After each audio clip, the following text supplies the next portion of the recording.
Shalom. I believe we're back with part 2 here. All right. Give me a minute. All right. So we just got through reading the definition here, right? Of gift. All right. See, a favor in which one receives without any merit of his own, a gift of divine grace, right? Now I told you. And again, everybody is not blessed, right? You can go to Matthew's 13th chapter. Give me a minute. This is Matthew's 13:11. All right. And he answered and said unto them, and this is in red lettering, so this is Yahweh speaking on to his disciples. Because it is given unto you to know the mysteries of the kingdom, but to them it's not given. Now, it's not given unto everybody. It's not given unto 2/3. Right? Give me a minute. Romans 11:7. What then? Israel have not obtained that which is seeketh for, but the election have obtained it. You see that? And the rest were blinded. And this is talking about 2/3 of Israelites. Pursuant to what? Zechariah, give me a minute. Zechariah 13:8. And it shall come to pass that in all the land, saith the Lord Yahweh, that 2 parts, meaning the 2/3 of Israelites, therein shall be cut off and die. But the 1/3 or 1/3 shall be left therein. Okay? And that's who the Lord is dealing with. That's who he's going to bring through Jacob's trouble, through the fire of adversity. I will bring the 1/3 part through the fire. I will refine them as silver is refined, and I will try them as gold is tried. So you're being polished up, refined by the Most High. And they shall call upon my name, and I will hear them, and I will say, it is my people, and they shall say, the Lord Yahweh is my God power. Got it, people? Give me a minute. St. John's 14:17. Even the Spirit of truth. Who's that? That's Yahweh, who's also known as the Spirit of prophecy, right? He's the door, he's the way, he's the life, right? Nobody cometh unto the Father but by him, right? So even the Spirit of truth, whom the world cannot receive.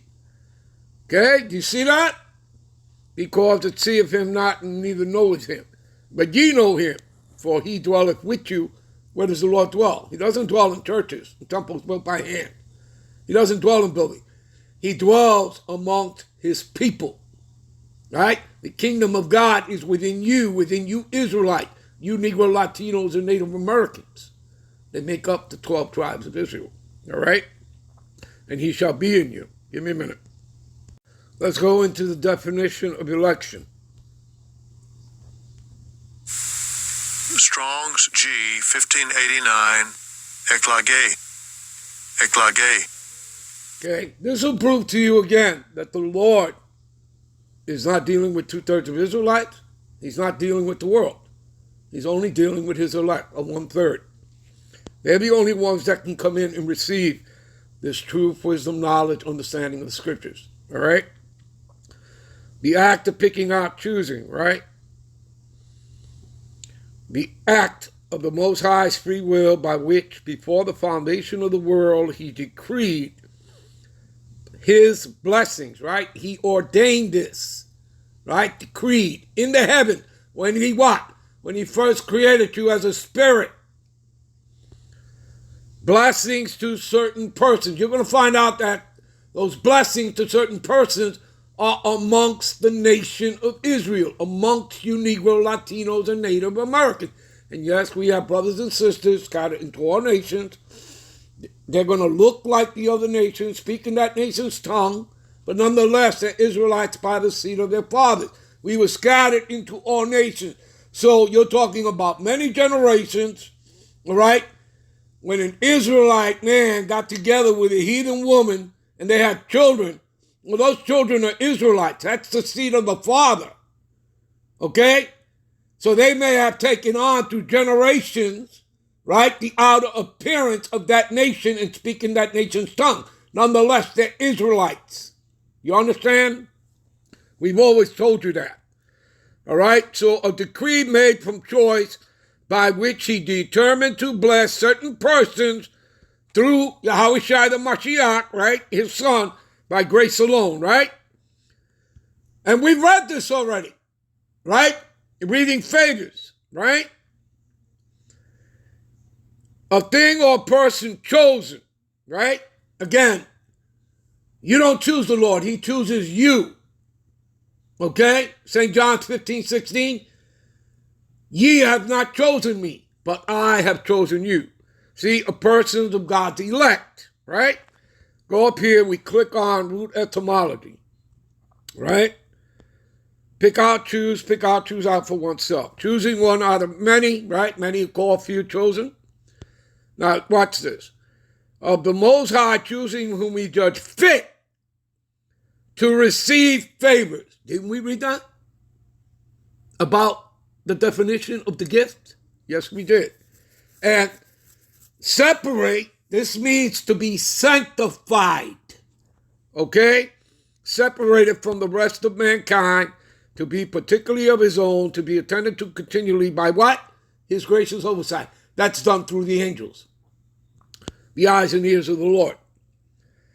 See? I.e. Israelites. Does it say they're Edomites? Does it say the world? Does it say 18 nations? No. Israelites. Okay?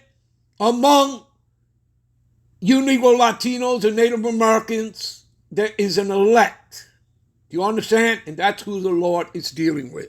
That is who the favors and the gift has been given onto. All right? All right, give me a minute. So again, neglect not the gift that is in thee, which was given thee by prophecy, right? And let's go into that word prophecy here. Strong's G 4394. Prophetia. A discourse emanating from divine inspiration. What's my title? Divine inspiration, right? Declaring the purposes of the Most High, of Yahweh and Yahushua, whether by reproving, you're supposed to prove all things. How do you do that? Through your precepts, through these scriptures. Okay? Admonishing the wicked, who is Esau, Edom, the white man, right? Or comforting the afflicted, which would be among you Negro Latinos, Native Americans, right? Again, you read that, what is that? Isaiah 61. But you know what? We'll pick this up when we come back with part 3. We'll end this here, all right? And we'll come right back with part 3. Shalom.